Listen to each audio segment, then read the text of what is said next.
Fala pessoal, Shalom no coração, sejam todos muito bem-vindos ao nosso devocional. Abre sua Bíblia comigo no Evangelho de Marcos, capítulo 4, versículo 26 em diante. Marcos, capítulo 4, verso 26 em diante. E hoje eu quero compartilhar com vocês aqui sobre 3 grandes impedimentos para o nosso crescimento espiritual. De onde que você tirou isso, Thiago? Deus, pela graça dele, sempre me permitiu, praticamente por toda a vida, eu comecei muito cedo a ministrar, a pregar, a liderar. Então, por toda a vida, pela graça de Deus, eu sempre tive a alegria de aconselhar pessoas, direcioná-las, orar por elas, conhecer a situação delas, pessoas de diferentes contextos, diferentes situações, diferentes lugares. E, basicamente, algumas coisas, elas se repetem em muitas situações. Por que isso ocorre? Porque a experiência humana é a mesma. Embora sejamos pessoas diferentes, nós somos seres humanos, fomos criados pelo mesmo Deus. E a vida tem circunstâncias muito parecidas, nuances muito parecidas de um para outro. Então tem várias coisas que nos impedem de crescer espiritualmente. Eu identifiquei aqui algumas e vou compartilhar 3 que costumam se repetir na vida de muitas pessoas.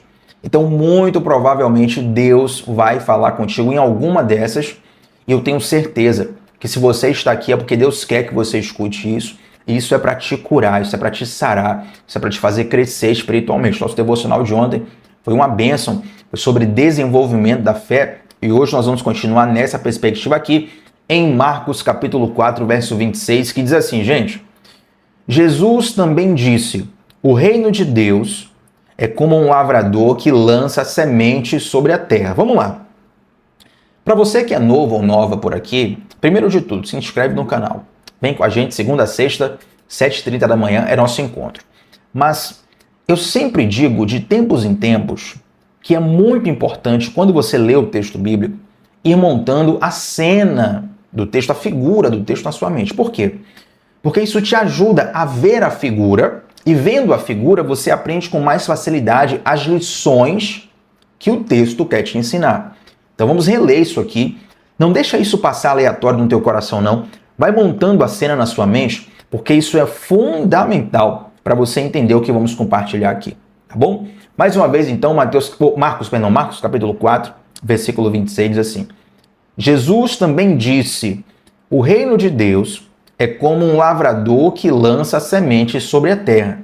Noite e dia, esteja ele dormindo ou acordado, as sementes germinam e crescem, mas ele não sabe como isso acontece.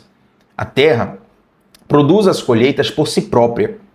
Primeiro aparece uma folha, depois se formam as espigas de trigo e, por fim, o cereal amadurece. E assim que o cereal está maduro, o lavrador vem e o corta com a foice, pois chegou o tempo da colheita. Interessante que ontem nós falamos da fé, desenvolvimento da fé, e um dos principais conceitos que eu utilizei é que nós precisamos enxergar a fé como uma planta. Da mesma forma que uma semente precisa ser cultivada, a fé ela também precisa ser cultivada, estimulada, para que ela cresça e gere frutos. E hoje nós estamos vendo aqui Jesus falar que o reino de Deus é semelhante a todo esse processo que nós falamos aqui, que vai desde o plantio da semente até a colheita pelo lavrador. E é interessante que alguns progressos que ocorrem na semente são invisíveis à primeira instância. Quando você fere o solo, coloca a semente ali, enterra ela, o fato da semente se tornar uma raiz, para depois ela brotar, até ela sair, o que está acontecendo embaixo da terra você não vê. Eu sempre digo que eu gosto daqueles vídeos time-lapse, os vídeos acelerados, onde alguém coloca uma câmera focada na planta e deixa aquela câmera filmar durante 30, 60, 90 dias. E pega aqueles dias e compila num vídeo que vai durar 1 minuto, 2 minutos. Aquele vídeo está super, hiper, mega acelerado. Quando você vê o vídeo acelerado, dá para ver com muita facilidade o crescimento da planta. Você vê ali a semente se tornando raiz, a raiz se tornando um caule, gerando folhas, gerando flores, gerando fruto. Mas, se você pegar uma planta que tem na sua casa e dizer assim, Thiago, hoje eu vou ficar parado olhando para a planta e eu vou identificar quando ela crescer. Você não vai perceber. Porque o crescimento diário, ele é tão diminuto, ele é tão sensível, que o olho físico não vai ser perceptível. Mas se você tirar uma foto no dia 1, no dia 10, no dia 20, no dia 30, você vai perceber que para essas fotos existe uma diferença, porque já é um progresso mais mensurável ao olho nu. No entanto, os primeiros progressos, assim como numa semente acontecem abaixo do solo, os primeiros progressos acontecem dentro de nós.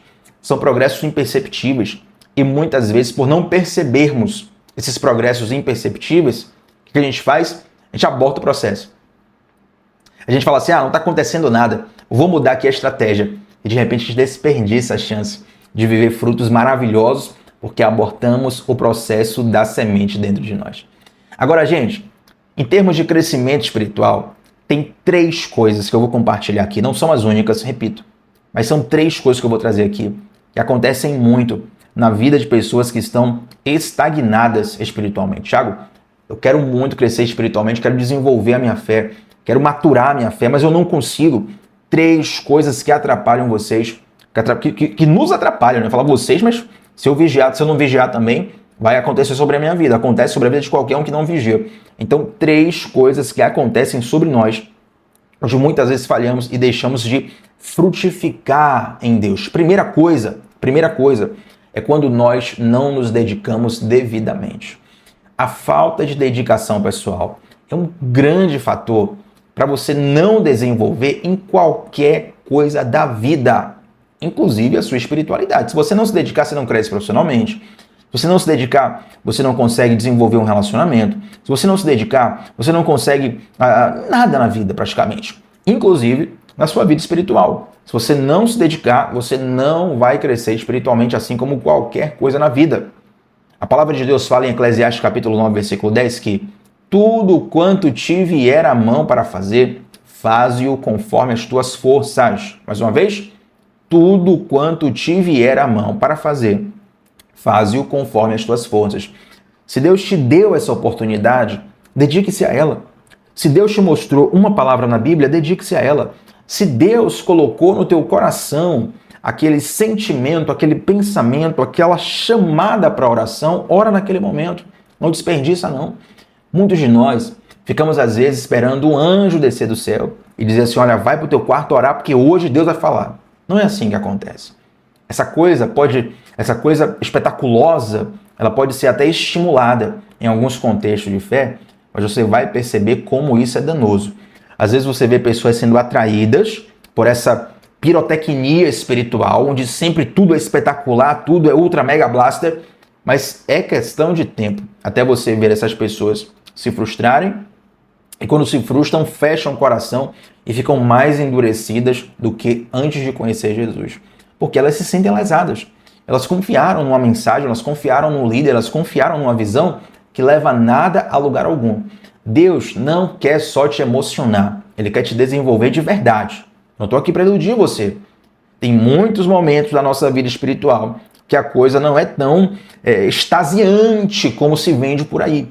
Mas é necessário para o nosso crescimento espiritual. Então, tudo quanto vier às suas mãos, faze conforme a tua força, faze conforme o que Deus te deu. Faz o máximo, mesmo com a tua limitação, faz o máximo que você pode. Sabe por quê? Porque tem coisas que Deus não vai fazer por você. Tiago, como assim? Que absurdo. Sim, tem coisas que Deus não vai fazer por você. Olha só. O que Deus faz por nós é o que nós não conseguimos fazer de jeito nenhum. Por exemplo, eu e você, nós conseguiríamos nos salvar? Sim ou não? Não. Eu não tenho condição, não tenho força, não tenho habilidade, não tenho capacidade. Não há o que eu faça, não há o que eu pague, não há, Tiago, nem se eu conversar com fulano de tal, nem se eu der um dízimo grande, nem se eu orar 24 horas por dia, não há o que nós façamos pelo qual nós possamos, ser salvos. Então, dada a nossa incapacidade de sermos salvos, Deus teve que mandar o seu Filho para descer em carne, morrer, derramar o seu sangue por nós, para que eu e você pudéssemos ser salvos mesmo sem merecer. Nós não tínhamos capacidade nenhuma e Deus nos salvou. Agora, por exemplo, Deus não vai pedir perdão para aquela pessoa no seu lugar. Não, Tiago, mas fulano de tal me feriu muito, machucou demais, isso, aquilo, outro. Veja só, Deus não vai mandar um anjo ir na casa da pessoa e dizer, olha, fulano de tal não veio aqui te perdoar, mas eu estou te mandando um anjo aqui, tá? Tem um anjo super bonito, super poderoso, maravilhoso. O anjo veio na sua casa pedir perdão no lugar de fulano de tal. Não existe isso. Deus não vai pedir perdão para a pessoa no seu lugar, é você que tem que pedir perdão. Entende? Isso é muito importante nós compreendermos, porque tem coisas, não é que Deus não seja poderoso para fazer, é que Deus não vai fazer. Ele decidiu que vai ser assim.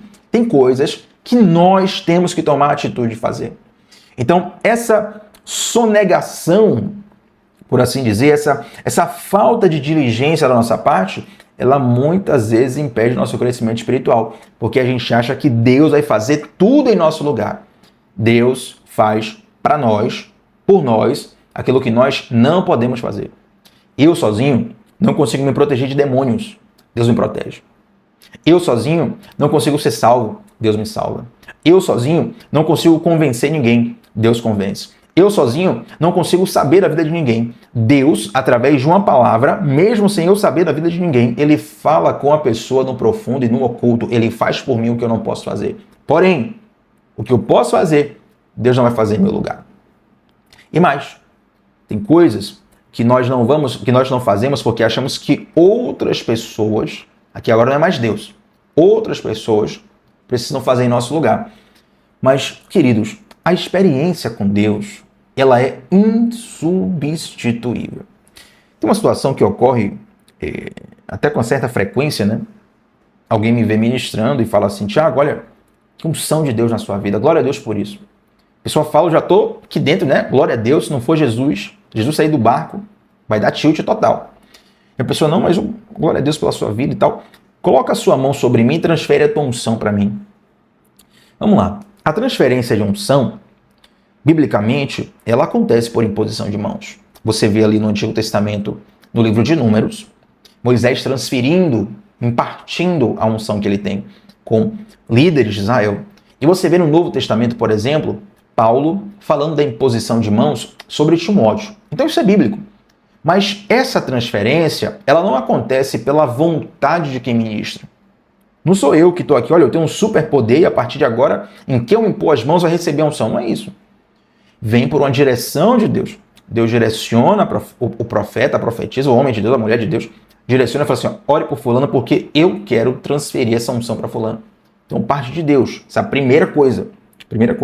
Segundo, eu posso orar por você, mas eu não posso orar no seu lugar. Entende? Eu posso orar por você, mas eu não consigo transferir as minhas horas de oração para você. Fala assim, olha, não precisa orar não, porque hoje eu vou orar 3 horas. Aí dessas 3 horas eu vou compartilhar 30 minutos para botar crédito na sua conta. Não existe isso, gente. Olha, eu vou transferir a minha unção para você, não precisa estudar a Bíblia não, não precisa ler livro não, não precisa se dedicar não. Eu me dedico aqui no seu lugar. Existe isso? Não tem como. Por quê? Porque não há como você sentir fome e pedir para alguém se alimentar no seu lugar. Não tem como. Olha, estou aqui muito apertado agora, meu Deus, muita demanda. Fulano, come aí um pratão de comida, uma feijoada, porque eu estou com fome aqui, mas você come daí que minha fome vai ser saciada. Existe isso, gente? Não tem como. Tem coisas que você precisa fazer. É experiência pessoal. Há coisas que Deus não vai fazer no seu lugar. E tem coisas que outras pessoas não podem fazer no seu lugar. Essa experiência é intransferível. Então, tudo quanto te vier à mão para fazer, Eclesiastes 9:10, faze-o conforme as tuas forças. Segunda coisa, que é um grande impeditivo para crescimento espiritual, é a nossa impaciência. Olha só, Gálatas capítulo 6, versículo 9 diz o seguinte, e não cansemos de fazer o bem, porque a seu devido tempo ceifaremos, se não houvermos desfalecido. Assim como uma semente, ela tem um processo de tempo até se tornar um fruto lá na frente, existem coisas na nossa vida que demandam tempo e demandam paciência. E por conta de vivermos num mundo mega acelerado, A nossa mente passou a ficar tão acelerada e a nossa impaciência cresceu tanto que a gente quer que Deus se mova na nossa velocidade. O tempo de Deus é perfeito, o nosso não é. É melhor essa, entre aspas, lentidão de Deus do que essa pressa nossa que vai atropelando processos. Então tem coisas que vão crescer em nossa vida com processos que muitas vezes são demorados aos olhos da carne, mas que são perfeitos no tempo do Espírito Santo de Deus em nossa vida. A paciência, ela é o solo onde florescem grandes frutos da parte de Deus. Tem coisas, gente, e a maioria das coisas, na verdade, nós não vamos mudar da noite para o dia. Tem coisas que você não vai colher de uma semana para outra. Tem situações que você vai precisar cultivar durante muito tempo, muito tempo, muito tempo, muito tempo, muito tempo. E isso é bênção. Sabe por quê? Uma pessoa que cresce do nada, de repente, a pessoa saiu do zero, de repente, do nada cresceu. Tem dois perigos aí. Primeiro, essa pessoa pode ser um charlatão. Tem muito por aí. Em qualquer seara, tá? Seara empresarial, esportiva, política, da fé. Muito, muito, muito, muito. Pode ser um charlatão. Ou segundo, supondo que a pessoa não seja um charlatão, um estelionatário, uma pessoa que realmente cresceu ali de forma honesta, justa. Mas, às vezes, o crescimento acelerado demais, a pessoa cresceu sem estrutura para suportar aquele crescimento. Pensa comigo. Se alguém chegar numa foto sua no Instagram, uma pessoa só, falando de cancelamento não, uma pessoa só. Você postou uma foto no Instagram, aí o pessoal vai colocar lá, lindo, maravilhoso, muito bom, perfeito, olha, gostei. Aí uma pessoa vai lá e critica, não gostei dessa roupa. Gente, a maioria das pessoas esquece todos os elogios e ficam focados só na crítica. Isso é humano. Ah, Thiago, eu sou diferente. Isso é humano, tá? Por quê? Porque a crítica inconscientemente nos soa como ameaça. Então ativa em nós um instinto de sobrevivência. É como se o perigo estivesse ali. Então isso é humano. Não estou dizendo que você tem que reagir assim automaticamente. Não, estou te ajudando a entender o mecanismo na sua mente, até para você lidar da forma mais sadia possível. Então, a sua mente esquece todos os elogios e foca só na crítica. Estou falando de um comentário. Imagina se da noite para o dia, digamos, você fica famoso nacionalmente. Aí no teu Instagram, ao invés de ter um comentário, tem 15 mil haters que estão ali comentando em todas as fotos, falando mal de você, inventando fake news sobre sua vida. É um nível de pressão mental que nós não fomos feitos para suportar. Da noite para o dia, você saiu de um comentário, né, que às vezes até de uma pessoa que tem inveja de você, e você vai para milhares, que às vezes nem te conhece, mas sei lá, fulano é amigo de ciclano, então não gosto de ciclano, vou comentar aqui. É uma loucura. Muitas vezes esse crescimento acelerado que a gente tanto deseja é a maior tragédia que a gente pode passar. Porque a gente vai crescer sem estrutura para suportar aquele crescimento. E Deus não é promotor de tragédias. Portanto, muitas vezes o próprio Deus, ele freia o nosso crescimento. E melhor coisa é estar no tempo de Deus. Eu sempre cito aqui que Jesus, no nosso olhar de hoje, acelerado, a nossa correria bizarra de hoje, Jesus seria alguém que nós teríamos como atrasado. Poxa, Jesus começou o ministério com 30 anos, né? Então vamos pensar, Jesus com 29 anos, adulto, Jesus não tinha casado, Jesus não tinha um diploma de faculdade, Jesus não era conhecido, Jesus não tinha rede social, Jesus estava na completa, como é que fala? A pessoa é desconhecida, completo desconhecimento. Aí você pensa, peraí, acho que esse cara, será que ele é o filho de Deus mesmo? Rapaz, em 29 anos o cara falou que é o Messias.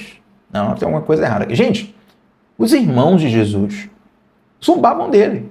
Está escrito na Bíblia. Tem momentos onde os irmãos de Jesus falam assim, olha, você tem que ir para Jerusalém. E aquela era uma forma de zombar de Jesus, né?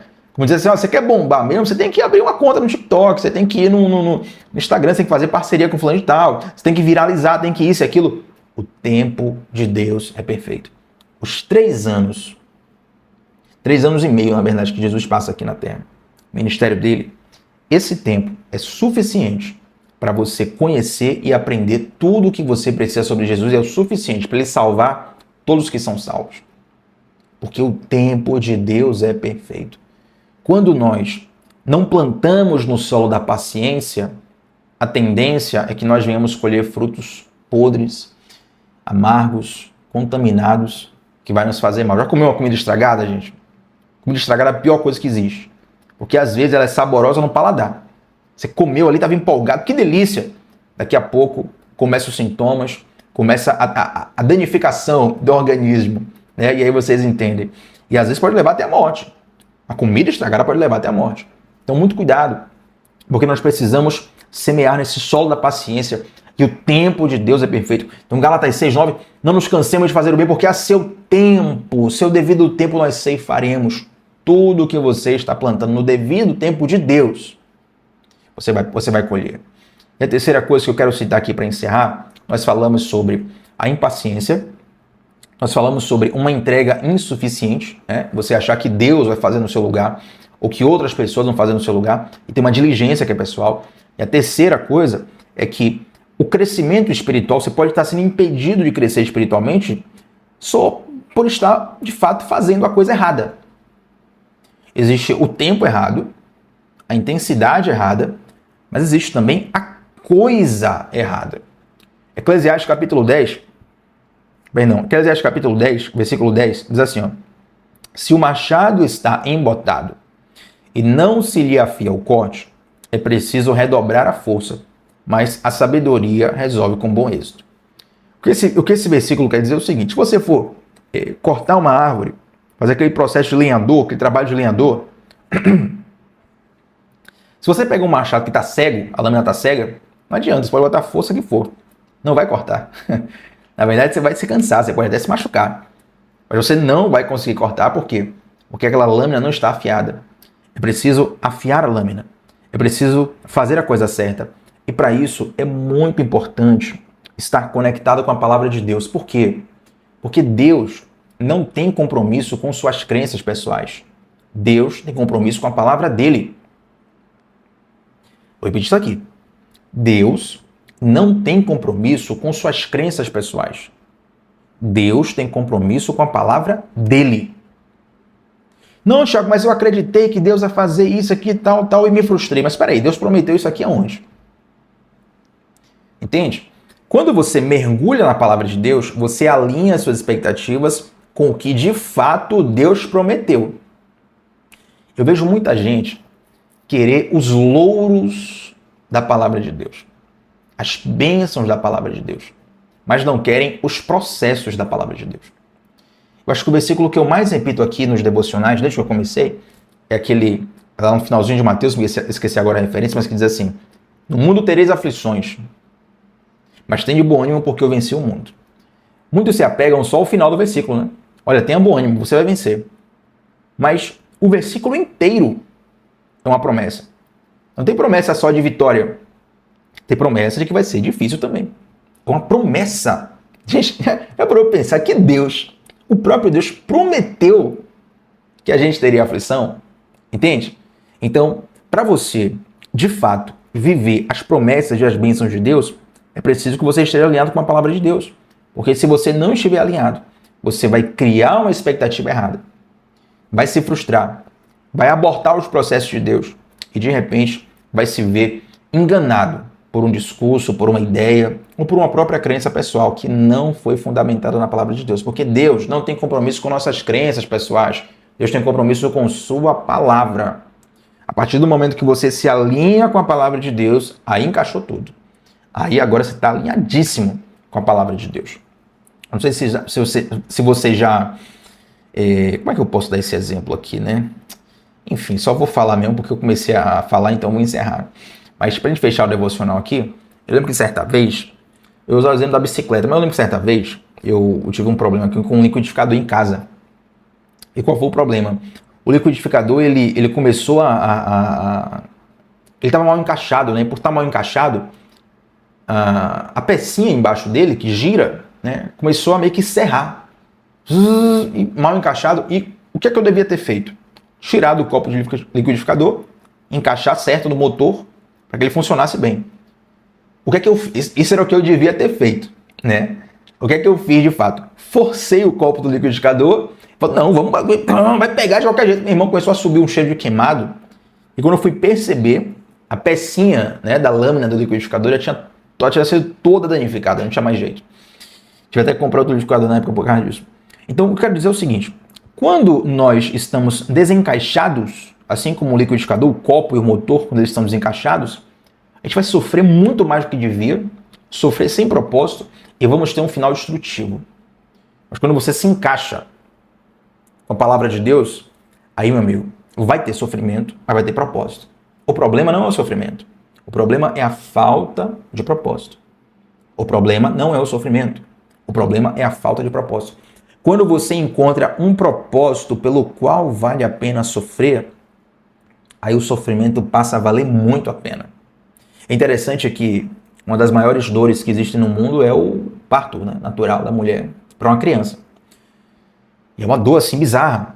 Mas quando a mãe pega o filho, a filha nos braços, ela olha ali para o rostinho daquela criança, que às vezes nem abriu o olho ainda, e ela fala assim, eu passaria por tudo isso de novo, por amor a essa criança. Ou seja, a dor foi intensa, mas valeu a pena pelo fruto. Ela encontrou propósito na dor.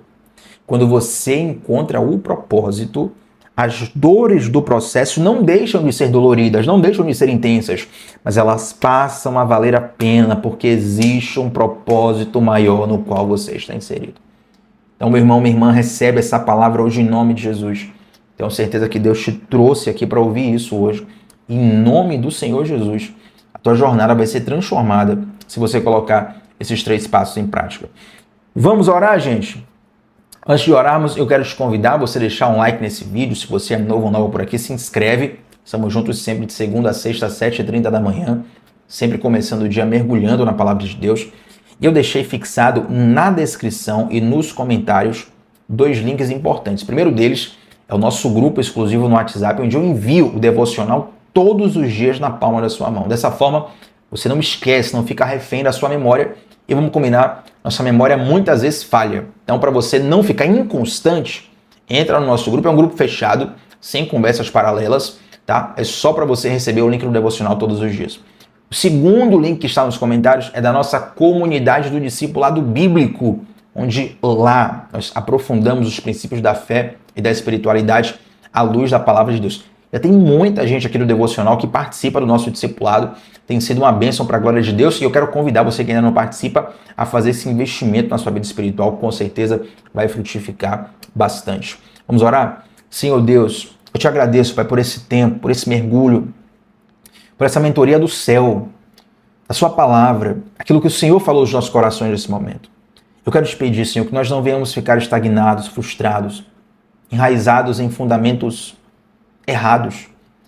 Eu quero te pedir, Pai, que através dessa palavra o Senhor possa alinhar corações, possa alinhar chamados, possa alinhar histórias aqui nesse momento, para que finalmente possamos estar onde o Senhor quer que nós estejamos, da forma que o Senhor quer, no tempo que o Senhor quer.